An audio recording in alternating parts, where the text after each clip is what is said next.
O presidente Lula está chegando a exatamente metade do seu terceiro mandato. E em 2025, como não poderia deixar de ser, como presidente da República, terá enormes desafios na área política e na área administrativa.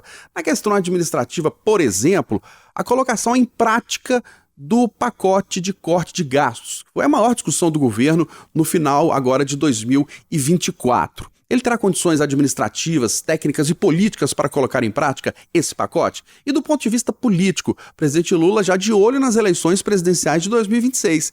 Ele tentará a reeleição? Terá condições físicas, condições de saúde de tentar um quarto mandato? Ou vai indicar um sucessor? E mais, o PT e a esquerda têm um nome natural para suceder o presidente Lula? Para falar sobre esse assunto, nós estamos recebendo agora aqui no Jornal da Itatiaia o cientista político, professor do IBMEC, Mário Schettino. Professor, bem-vindo ao Jornal da Itatiaia. Bom dia. Eu que agradeço o convite, Kátia, Eustáquio. Obrigado, professor. Professor, a gente quer fazer inicialmente, claro, um balanço do ano de 2024, destacando aqui pontos positivos e negativos do governo Lula. O que o senhor traz para a gente na sua avaliação? Bom, a gente tem um governo que vive uma dificuldade de empregar essa governabilidade, de passar pautas com maior agilidade. Parece que toda negociação do governo é um jogo na altitude Libertadores lá na Bolívia, com dificuldades técnicas e de contexto.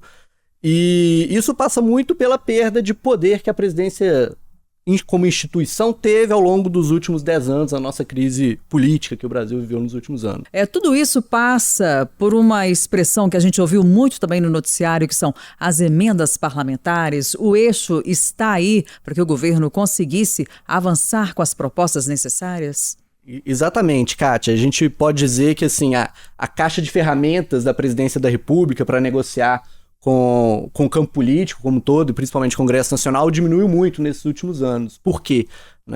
A gente tem as emendas a partir do momento que elas se tornam impositivas, ou seja, o governo tem que liberar ela de qualquer jeito.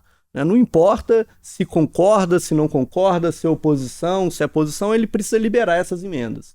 Então o governo perde muito daquele toma lá da cá, ele perdeu o toma lá, E aí ele tem essa dificuldade de negociação. Sobra, então, para ele, o ritmo dessas emendas, que a gente vê, por exemplo, uma crítica durante a negociação sobre o ajuste fiscal. A gente tem as indicações para os ministérios, a gente tem indicação para o segundo, terceiro escalão. Então, para as agências reguladoras. Exatamente, passa pelas agências reguladoras, passa pelas secretarias dos ministérios. Então, vai diminuindo as formas como o governo pode convencer aqueles que ainda não são claramente oposição a se tornar parte do governo e apoiar as pautas do governo. O professor Mário Schettino, nos 2 primeiros mandatos do presidente Lula, ele teve uma alta aprovação, conseguiu realizar muitas políticas públicas.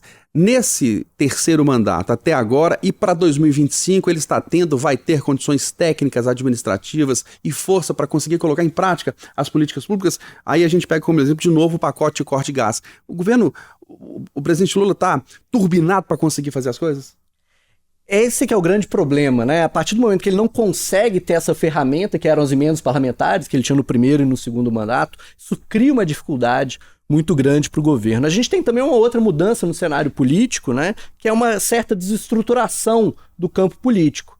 Lá no primeiro e no segundo governo Lula estava muito claro, a gente tinha o PT, que articulava os partidos de centro-esquerda e de esquerda, o PSDB, que organizava os partidos de centro-direita e direita, e no meio do caminho ali o PMDB, que aglutinava aquele centro, que ia de acordo com a maré, com quem estava no governo. Então, durante o governo Fernando Henrique Cardoso, esse centro deu governabilidade a Fernando Henrique Cardoso. Depois, durante o governo Lula, esse centro dá governabilidade para o governo Lula 1 e 2.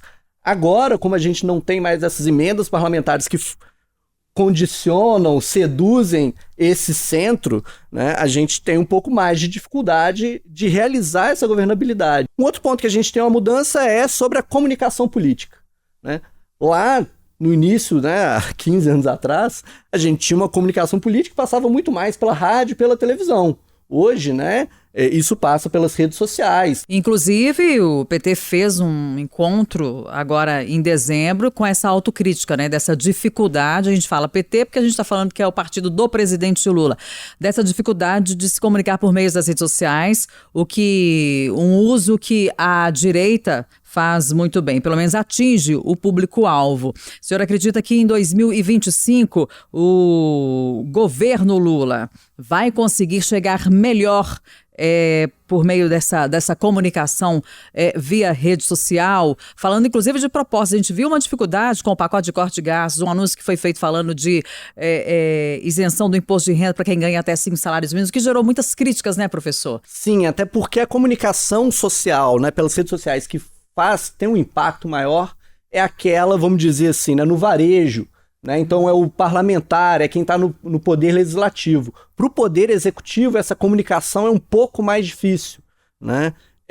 Então a gente tem esse ponto. Por outro lado, existe o processo de aprendizado. O governo está aí entrando no seu 3º ano, já faz uma autocrítica sobre isso, tanto da forma como ele trata a questão de forma macro, né, a estrutura que existe para lidar com as redes sociais, e também de pontuais, né? Recentemente, a ministra Esther Dweck, ela fez uma autocrítica sobre a forma como o ajuste fiscal foi noticiado, em que você tem ali uma coletiva de imprensa que os ministros falam das iniciativas, mas não há uma divulgação dos números, por exemplo, dos cálculos, qual é a base desses cálculos, e agora, gradativamente, o governo tem soltado isso e as contas finalmente têm convergido do mercado com o governo e tem aí um pouco diminuído a pressão política sobre ele. Professor, o governo também enfrentou, especialmente o Lula, muitas críticas por causa das viagens internacionais. Na avaliação do senhor, essas críticas fizeram sentido? O governo acertou e conseguiu conquistar pontos importantes,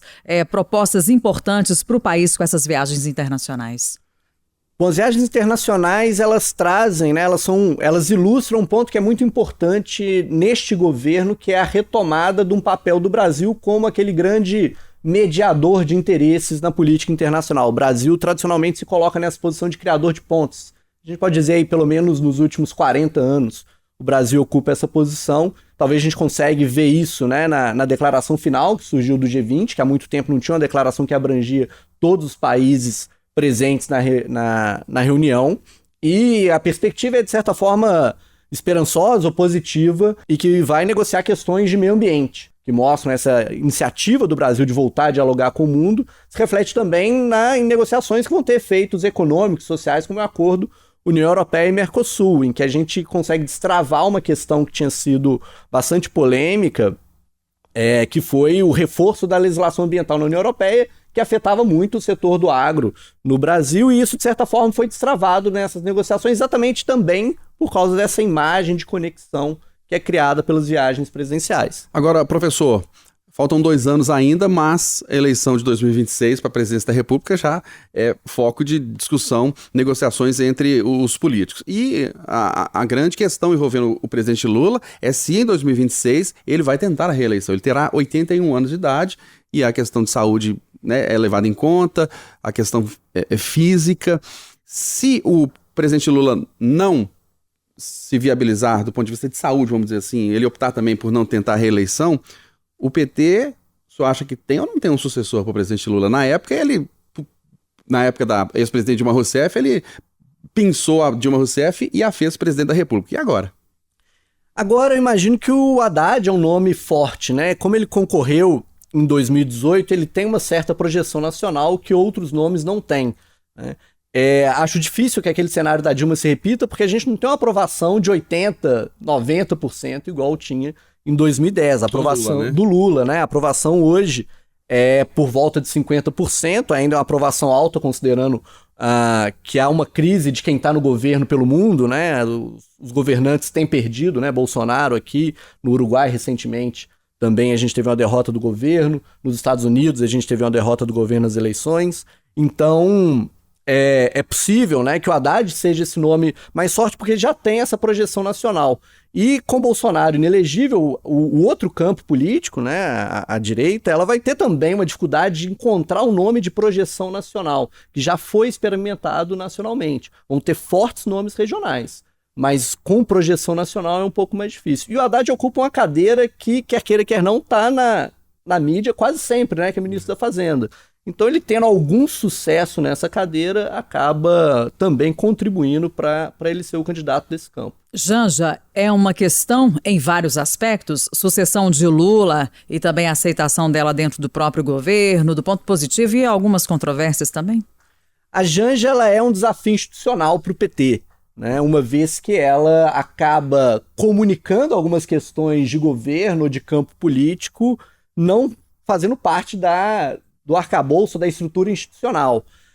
Então, de certa forma, algumas vezes a gente vai ter algumas declarações e como ela é a primeira-dama, isso tem projeção, né, na sociedade e na mídia. Por outro lado, ela traz, se por um lado ela tem essas controvérsias, por outro lado ela traz uma certa atualização em termos de comunicação política, que a gente falou que é um desafio ainda para o PT, essa comunicação via redes sociais ou em vias alternativas à mídia tradicional, e que o PT e o presidente Lula têm enfrentado uma dificuldade que os assessores não têm conseguido superar.